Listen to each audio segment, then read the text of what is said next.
for your set.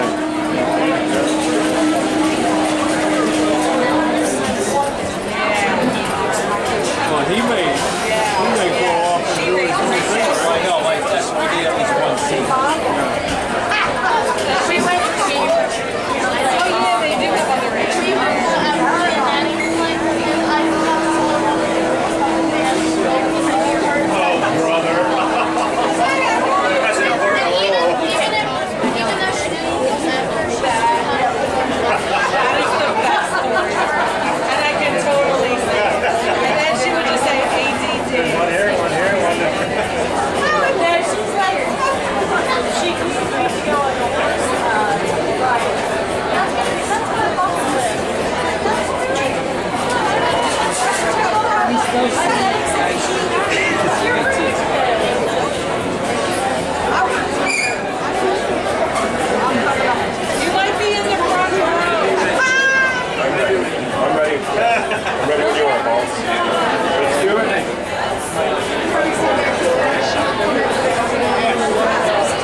Grandpa sit on the other side of the store.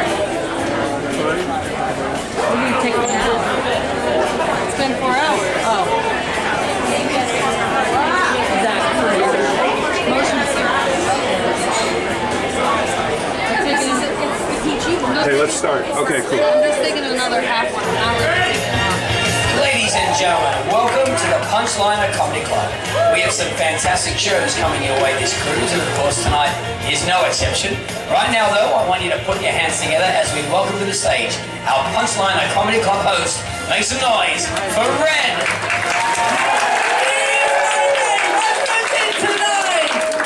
Welcome back, everybody. How's everyone tonight? It's warm. Can you all hear me? Because I can't hear myself. You can hear me? Oh, good. Okay, good. As long as you can hear me. Alrighty, welcome back to the Punchliner Comedy Club. Who was here last night? So, this is a bit different. This is a PG show, so everybody is welcome. But please note, no videotaping, audio recording, or photography is allowed during the show. We have some amazing drinks out there. Just wave down to your seat, any of the bar staff walking around. We do also serve soft drinks and cocktails as well. And we have the beer bucket, which is on $2 discount. We also have some other drinks, which I can't advertise right now. But if you wave down to your seat, any of the bar staff, they'll be more than happy to help you out with that. So we're gonna have a PG show. It will be running for half an hour, 30 minutes, and you're going to see both comedians. So it's gonna be a 15-minute run for each of the comedians. Let me hear for that.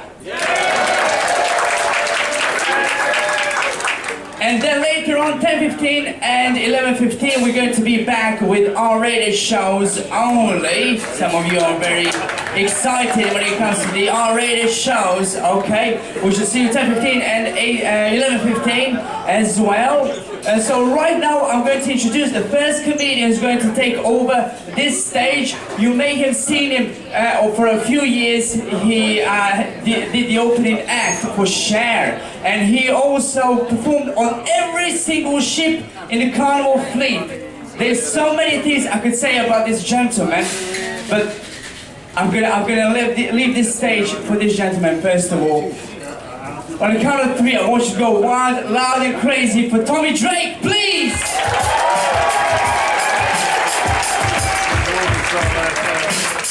So much, thank you. I have been doing this a long time. I have performed on ships all over the world. I got to do a cruise out of the Philippines. That was fascinating. The entire dining room staff was from America.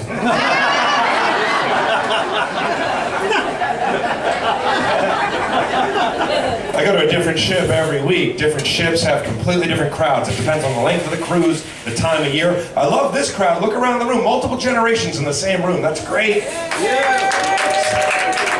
Some of these other ships don't have this kind of age diversity. Last summer I was performing on a cruise to Alaska. That's the kind of trip people said they want to take before they die. These people waited till the last minute. Because I switch ships every week, I'm a professional traveler. So here's my pro tip for you guys. Next time you fly, this will make your trip through the airport more fun. They make you take your shoes off going through security, put them up on that conveyor belt. Right after you take your shoes off next time, go ahead, take your pants off. Put them up on the conveyor belt. Nobody's looking right at you.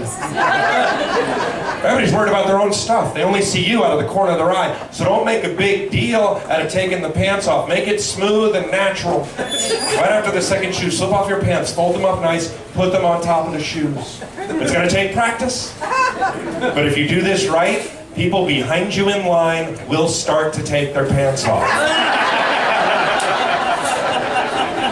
I did not see this on the news. This is interesting. Why wouldn't they report that? I would have worn different underwear, I think.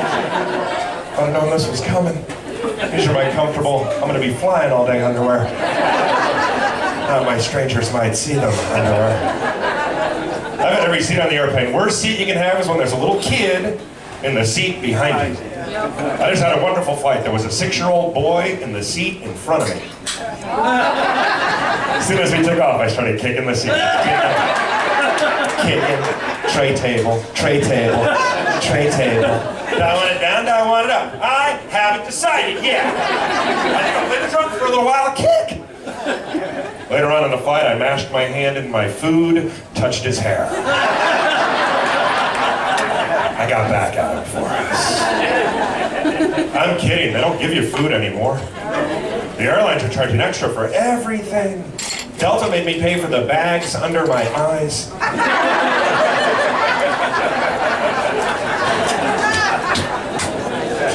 When you're one of the comedians, you walk around the ship, they will recognize you, they stop you, they want to talk to you, nobody ever knows what to say. I get asked the same 3 or 4 questions all day long. I decided to cover those topics during the show. The first question I always get is, where are you from? I'm originally from Northern California, up near San Francisco. That's where I grew up. I think there's a lot to be learned from my home state. It was the first place to make it illegal to smoke cigarettes indoors. And ever since then, the whole state has been on fire. I think that might be why. I just did some shows back home. When you drive across the Golden Gate Bridge now, there's a kid with a gun standing there, a Coast Guard, guarding the bridge. I'm guessing this wasn't this guy's first choice of duty. Guarding a bridge, if you're not a troll or a billy goat. I don't live in California anymore. About 21 years ago, I moved from Northern California to Houston, Texas. That is my home now. That is a weird move. There's a completely different cost of living. I sold a 1,200 square foot condo in California, made enough money to move to Houston and buy the Astros. There are some similarities. They're both big cities, both heavily populated. They both have lots of traffic. I've noticed a major difference, though. I've noticed when people cut each other off on the road in Houston, they're a lot friendlier to one another than they are in San Francisco. And I think that's because in Houston, everybody has a loaded gun in their car. It's a smiling and waving when you know the other guy's armed. Some of the laws shocked me being a California boy. When I first moved to Houston, they've since changed this law. When I first moved there, you were allowed to have an open container of alcohol in your car, as long as the driver wasn't drinking it. But if you read your gun permit law, you couldn't have the open container of alcohol in the same car with a loaded gun. So that was a decision you had to make before you left the house. Is it a Colt 44 or a Colt 45 night? I To conceal, then consume. Shots are shots. That last one's my favorite too, lady. People ask me about this show all the time. They say, oh man, it must be weird doing comedy on the ship. Sometimes there's kids in the audience. I think it's weird having a group of people that doesn't have kids in it. This seems natural to me. Group of people should be all the people, you know? And if you're a kid and you're in this room, you guys feel lucky to be here. I will tell you a secret. Those adults traveling with you, they didn't all want to bring you.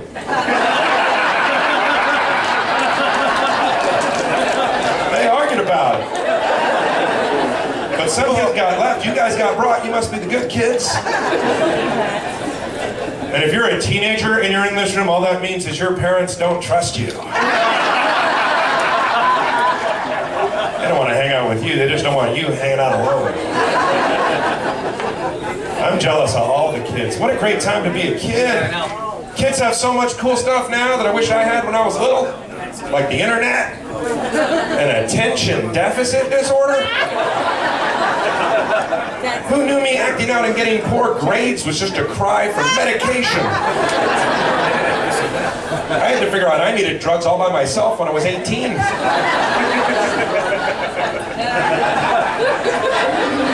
They pull you out of class, now hook you up, send you back. First grade's like a rave. Last week I said attention deficit disorder on stage. Little boy down front, couldn't have been older than 7, stood up in the middle of my show. He goes, it's not attention deficit disorder. It's attention deficit hyperactivity disorder. Sat back down. Right in the middle of my show. Like he forgot to take his pills or something. I looked it up on the internet. Of course, the kid was right. I was wrong. The internet, that's what I'm jealous of. My generation invented the internet. None of us know how to use it. Any kid in this room, hand them any device, within moments, they're masters of it. They have instant access to all the information on the planet. When I was a kid, if I got assigned a report in school, I had to pick a topic that started with the letters A through H. Because those are the encyclopedias we got before my parents stopped paying for them.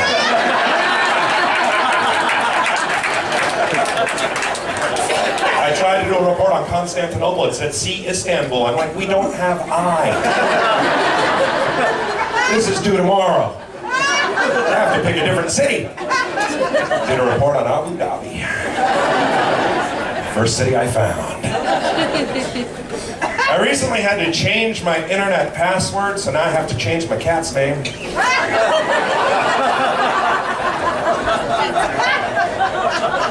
That's an awkward conversation to have with a pet. Mittens, come here, this is important. Your name's not Mittens anymore, Daddy got hacked. Your new name is Boots. Boots _1357.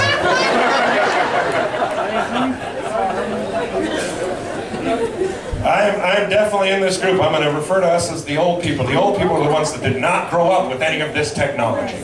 There's a lot of us in this crowd. I've been watching us. Old people. I think some of you can't wait to get home, scroll through your pictures, and see if you had fun on the cruise. You're taking too many pictures. Always the people that don't know how to use their camera. They want to take a picture of everything. Oh yeah, there we go. Hitting home down front. Good. You know why I think us old people take too many pictures? We can't believe they're free now. We used to have to buy film, pay by the picture. And we didn't even know if it was a good picture for like 2 weeks. Should we take another picture? I don't know if we're cute right now. I don't think we should. We only have 7 of these left. 2 weeks later, you get an envelope filled with glossies. Half of them were garbage. You know how hard it was to restage a photo 2 weeks later? Well, kids, put your Christmas PJs back on. Mom's eyes are closed in this one. Good thing the tree's still up. We didn't take selfies. Cut half your face out of that, that cost you $0.25. We didn't risk it. I still don't take a selfie. Closest thing I take to a selfie is a close-up of that bump on my back to get a better look at it. Anybody else playing pimple or mole? I'll tell you what, when we were paying by the picture, nobody at the photomat ever developed a picture of a cheeseburger and french fries. I don't care how beautiful that comes out. You gonna frame it, put it on your mantle? This is my wedding day. That's my nephew's christening. That right there? That's a lunch I had about 8 years ago. And you're not gonna believe this. That one ended up being a pimple. I'm jealous of all the technology now. The video games the kids have now are amazing. Guitar Hero? What a great idea for a game. I grew up playing a game called Burger Time, another game called Paperboy. We made hamburgers and delivered newspapers. Low-paying jobs, that was our video game. These kids get to be rock stars. I was reading about it. The next version of Guitar Hero plugs into a real guitar, teaches kids how to play guitar for real. That's great, but everybody can't grow up and be a musician. We need games that teach other skills. Copy Machine Hero, when's that game coming out? Level 3, Paper Jam, deal with it. Level 5, change the toner, figure it out. I made it to collate. Office people know collate and stable. He's a big boss on Copy Machine Hero. I love the movies the kids have, and I love their books. I've been reading all the books written for young people. I read the Hunger Games, the Twilight series. My 7 favorite books, the Harry Potter books. Read the Harry Potter. Especially if you're old, it is printed in a larger font. Written at a 7th grade level, you feel like you're kicking butt. I read 100 pages one day. I only had to look up 4 words. When I was little, they wanted me to read the Lord of the Rings books. I barely made it past the map in the front of the book. Harry Potter knocked out all 7 of them. I was embarrassed to be caught reading a kid's book, though, so I wore my invisibility cloak. If you're not laughing, you're a muggle. Harry Potter's an orphan. Harry Potter doesn't have any living parents. You know who else is an orphan? I looked it up on the internet. Spider-Man, Batman, Superman. What are we saying to our kids? If I didn't have these parents, I could fly. I think that's the wrong message. We're sending wrong messages to kids all the time. I just did some shows in a little historic town called Springfield, Illinois. There's an Abraham Lincoln Museum there. I thought, this is cool, I want to learn about Lincoln. You know what I learned? Lincoln walked 10 miles each way to school, never missed a day. And to celebrate his life, we give our kids the day off. I think President's Day should be the day all the kids walk to school. I'll tell you guys a secret. I have a lot of places I could perform. I do 90% of my shows on Carnival Cruise Lines, and there's one reason why. It's this show right here. Carnival has the only full-time comedy club that has a regular PG comedy show. I think this is a real cool thing, don't you guys? Cool. So tonight, I'm just your warm-up act. My buddy DJ Cooch is going to be up here in a minute, and he's a wonderful comic, so I'm so glad you guys are down here for this. And DJ and I love this show so much that we don't have to do this. We decided tomorrow night we have another one of these, and we're going to make it completely different because we'd love to have all you guys come back and see us again. You guys want to see us again? Very cool. I appreciate that. And I appreciate DJ doing that too, because he doesn't have to do that, but he feels the same as I do about this show, you know? Now, I don't want to make it sound like everything's better now. Some things were more fun when I was a kid. Halloween used to be more fun. Yeah. Halloween is sad now. Yeah. Kids trick-or-treat in the middle of the afternoon. They'll go to the houses of people that they already know. Ooh, that's spooky. When I was little, we had to face fear and earn our candy. My parents would drive me somewhere in the middle of the night, drop me off alone, make me trick-or-treat my way back to the house. I didn't know where I was, and I couldn't see out of my mask. I had to say, trick-or-treat. Do you know which way I live? If you're lucky enough to make it home, what'd you have to do? Dump all the candy out on the floor, spread it out. If anything was unwrapped or tampered with, you had to eat that right away. Because it could go bad. I wish I was exaggerating this story. I had a kid come to my door last year at 3 in the afternoon, trick-or-treating. 5-year-old boy dressed as the devil. I open the door, trick-or-treat. Trick-or-treat, it's the middle of the day. Why aren't you trick-or-treating after dark? He goes, oh, I'm scared of the dark. You're the devil. You're the prince of darkness. Halloween's all about fear. You can't handle fear, you're not getting any candy. Get into character. And I close the door. Feeling pretty good about myself till a minute later when the devil's mom came to the door. She is way scarier than the devil. You guys have so much fun. I'll see you tomorrow. Enjoy DJ Cooch. Thank you. Ladies and gentlemen, give it up to Tommy Drake! Once again, please give it up for Tommy Drake! How's everyone doing so far? I said, how's everyone doing so far? Our next comedian you may have seen on Showtime as well as TBS with George Lopez. Go wild, loud and crazy for DJ Cooch! Yeah!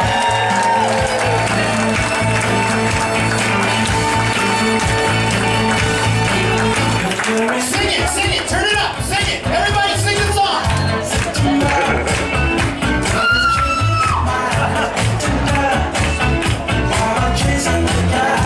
The real party people, put your hands together, put your hands together.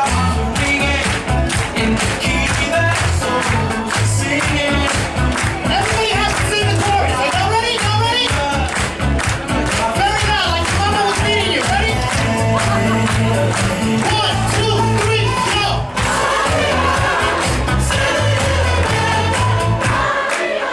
That is all. Some of you guys are like, even the old people are like,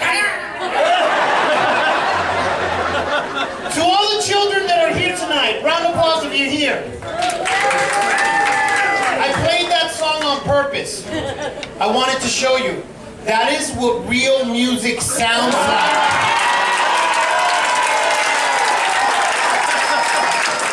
Do you guys agree? That is called real music, alright? Like the stuff that you guys listen today, it's cool, alright? But that right there, somebody's like, oh yeah. I'm a real DJ, besides being a comedian. I'm a real DJ, and been a DJ for over 20 years. And hands down, my favorite song in the world is by Earth, Wind & Fire, September, the best song in the world ever. You cannot be sad. There's no way you can be sad. There's just automatically, did you see how happy you guys got? Yay! That's what happens. You could be at a funeral. Somebody died, and you're crying. You're like, no, why did he die? Why? Or if it's one of my family members, why did he die? He owed me $20. Why did he die?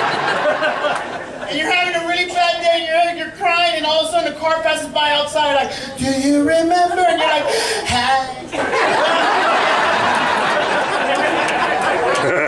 You start making the lyrics about the guy that died. You're like, do you remember when he was alive in September? He was dancing all night, you remember? Then he got hit by a bus, now he did. Everybody at the funeral, oh yeah.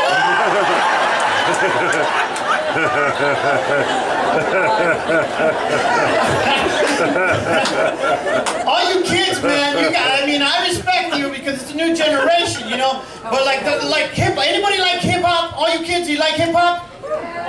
No! No! Parents, grab your kids and shake them. Say, no! One of the top songs in hip-hop right now, I know some of you guys won't even know what I'm talking about, but the top song right now in hip-hop is a song that goes, Gucci Gang, Gucci Gang, Gucci Gang, Gucci Gang. Did you see this? No!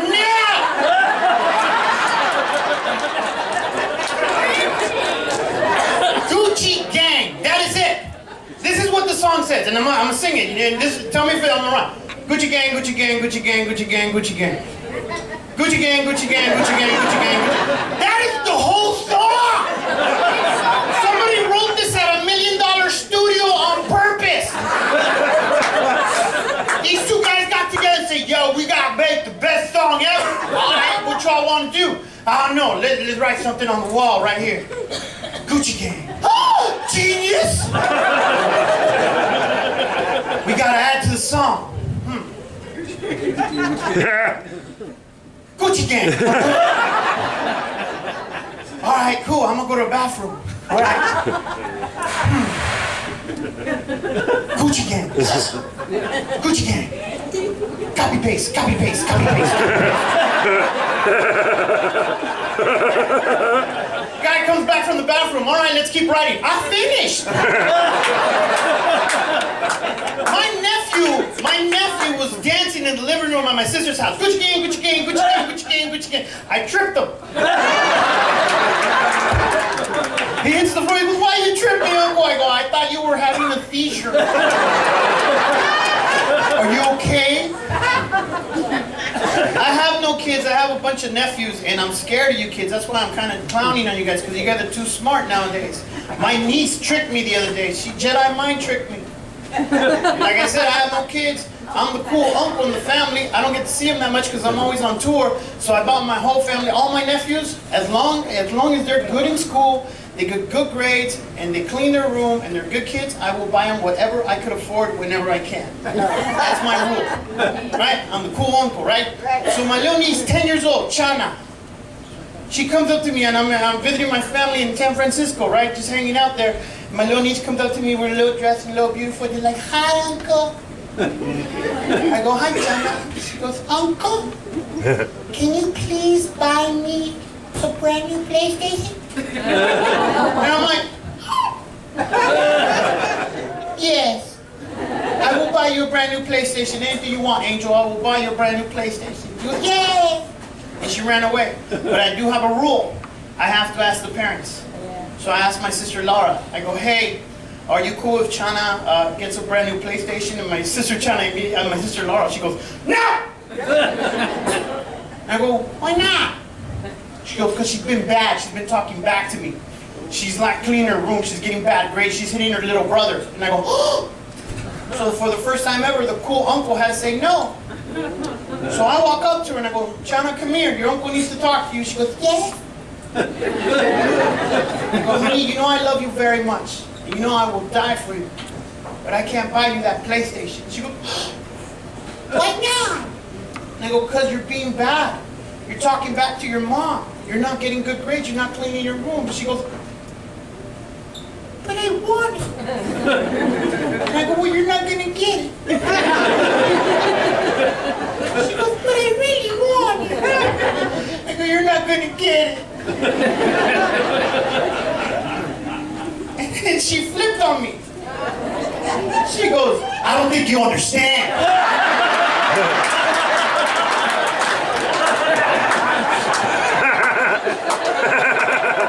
I said I want it. And I'm like,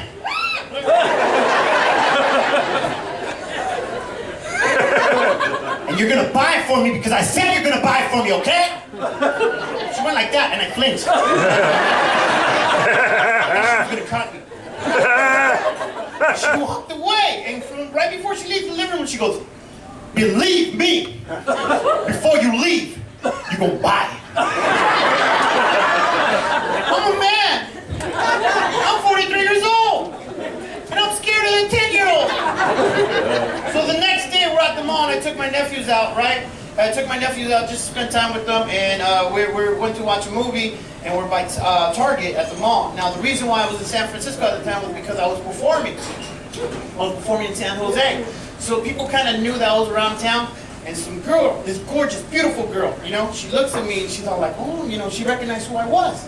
And she kind of like, right? And I knew it, so I'm already getting, and she comes over and she taps me. And she goes, "Excuse me." I go, "Yes." She goes, "By any chance, are you DJ Cooch?" And I go, "Why, yes, I am." And she goes, "Oh my God, I saw you at the George Lopez show. You're really funny. I really like you. We're going to go see you on Sunday in San Jose." And I go, "Oh." And my niece saw a chance. My niece saw something was going on. And she started creeping up like. She immediately turned on the cuteness, like, you know, and she grabs me by my arm. And the girl goes like this, she goes, "Oh, I'm sorry, is that your daughter?" And I go, No. Single, no kids, no. I'm an uncle, and I just like spending time with my nephews. And she goes, "Oh, you're such a sweetheart." And my niece, she pulls out these big old eyes from somewhere, I don't know, just like, "Hi, my uncle brought me to Target because he's going to buy me a brand new PlayStation. Come get it with me."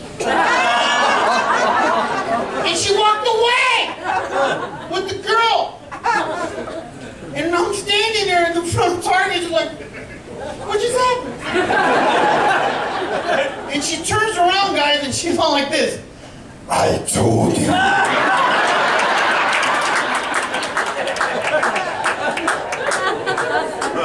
So the moral of the story is, my niece has a brand new PlayStation and not $400. All my nephews are trouble. I have another nephew, 7 years old, Junior. He's the devil. I know the devil when I see it. That's the devil. Only child I know to get kicked out of Disneyland. Who gets kicked out of Disneyland? That is the happiest place on earth. 6 years old. 6 years. He was about six and a half, right? Now he has that. I don't know if it's ADD, but he just it's kind of like you guys. Some of you white people, how you have to have him on a leash, you know. So I saw my nephew, he went, so we're always holding him, and I took him on to Disneyland. They were visiting me, so I took him to Disneyland, and we're on Pirates of the Caribbean. You guys know Pirates of the Caribbean? One of my favorite rides. For those people who've never been to Disneyland, it's like a roller coaster on a boat, and there's these scenes where all the pirates, yo ho, and all that stuff, right? So there's this scene where the big, the Black Pearl, the ship is there, and you know, like I'm a kid when I'm at Disneyland, right? So I have my nephew in the front row like this, and I'm holding him down.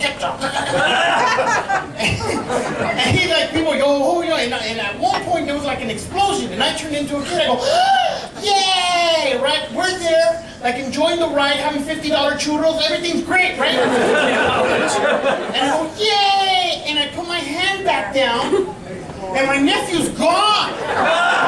There's nothing there, and I'm like, Junior. And all of a sudden I look up and there's a 6-year-old on a rope with a sword, using a churro as a sword. Attack the Black Pearl! Ah!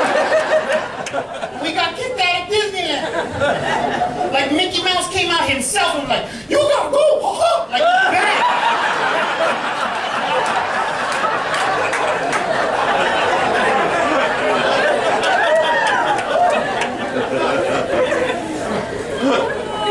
What about my churro? It's mine now. Yup.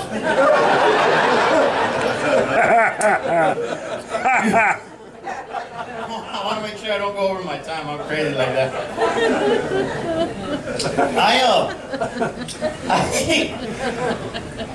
I've been new to Carnival, man. So working with somebody like Tommy Drake is a pleasure, man. Give him a big round of applause.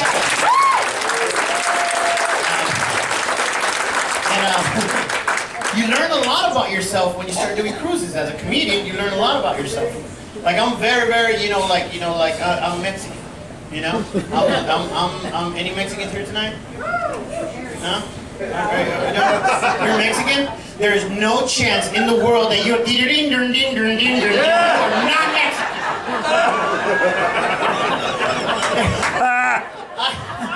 I live in Los Angeles, guys. I live in Los Angeles. And basically, I live in LA, and you know, I get Mexican food from LA, right? My parents are from Mexico, but I was born in East LA. So long story short, last month we got to go to Cozumel. And I found out I'm not as Mexican as what I thought I was.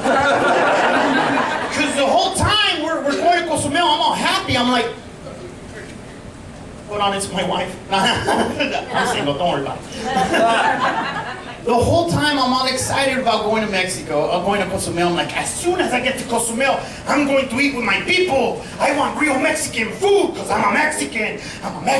The whole time in the boat, everybody was getting annoyed from me because I'm like, Mexican, yeah. Right? I wanted a taco, a real Mexican taco. I wanted the real stuff. So we get to Cozumel. And I go over there and I cross the street. I go away from the tourist area. Like I went to where it gets dark, you know? And I asked this little old lady, I go, excuse me, she would look like this, you know, like this little lady from the grandma from Coco. Like she, you know? I go, excuse me, where can I buy a real taco? She goes, well, that right there in that corner is where all the taxi drivers eat. And I go, oh, that's the place. So I go over there, and I'm over there just like, yay, I'm Mexican, right? And I walk in there, and all the guys are looking at me, And here's this little lady. It's not even a restaurant. It's like the back of a truck. And she's just making tacos or whatever. And I go, hello, can I please have a taco? You know? And she goes, okay. You know? And she gives it to me. And I go, I'm Mexican. And she's all like, yeah. And everybody's looking at me like, what's wrong with the tourists? You know? And I go, thank you. And I go, do you have salsa? And she goes, yeah. She goes, we have a regular, we have a medium, and we have a, oh no. And I go, and she goes, where are your parents from? And I go, my parents are from Guadalajara, Mexico. She goes, oh, you want the medium? And I go, no, I don't! I'm Mexican! Give me the, oh no! She goes, you don't want that. I go, yes, I do! Okay. So she spoons it up. And she puts it in there. And I should have known because it was gurgling. It looked like lava. And I'm like, yeah! So I grab it and I go, and I take the bite and that's my face, right? But my soul is going, why? Now everybody's pulling out their cameras, taking it, like, look at the chubby one, he's gonna die, he's gonna die. And they're like looking at me, and I finished it because I felt, you know, like I was embarrassed now. And I'm like, but I must have. And she looks at me and I finished. She goes, you want another one? I'm like, yes.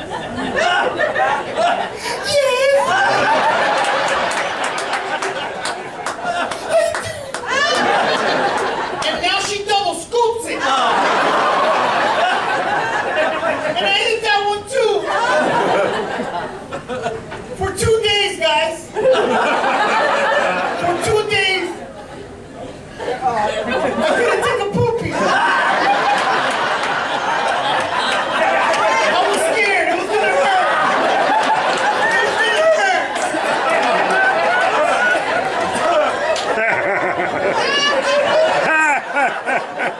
So I can stand here in front of you guys and tell you that I'm very proud to be an American. God bless America. I'm DJ Cooch. God bless you. See you guys soon. Ladies and gentlemen, giving up DJ Cooch! Once again, give it up to DJ Cooch, please! That was all for today when it comes to PG shows. We shall see you later on tonight. 17 and 11 pages, adults only, already shows 17 and 11 pages. Great set. There's variety Great shows set, taking place man. upstairs. Killed it. Deck up, deck 2, all Beautiful. the way at the front of the ship. Literally above us. 9:30, the variety show. Don't miss out on that either. We shall see you back here at 10:30. Have a great night. And come back Yeah, later. you were right on it, man. You were right on it. It's a pretty good tape, too. It looked good, man. Yeah, it looked good.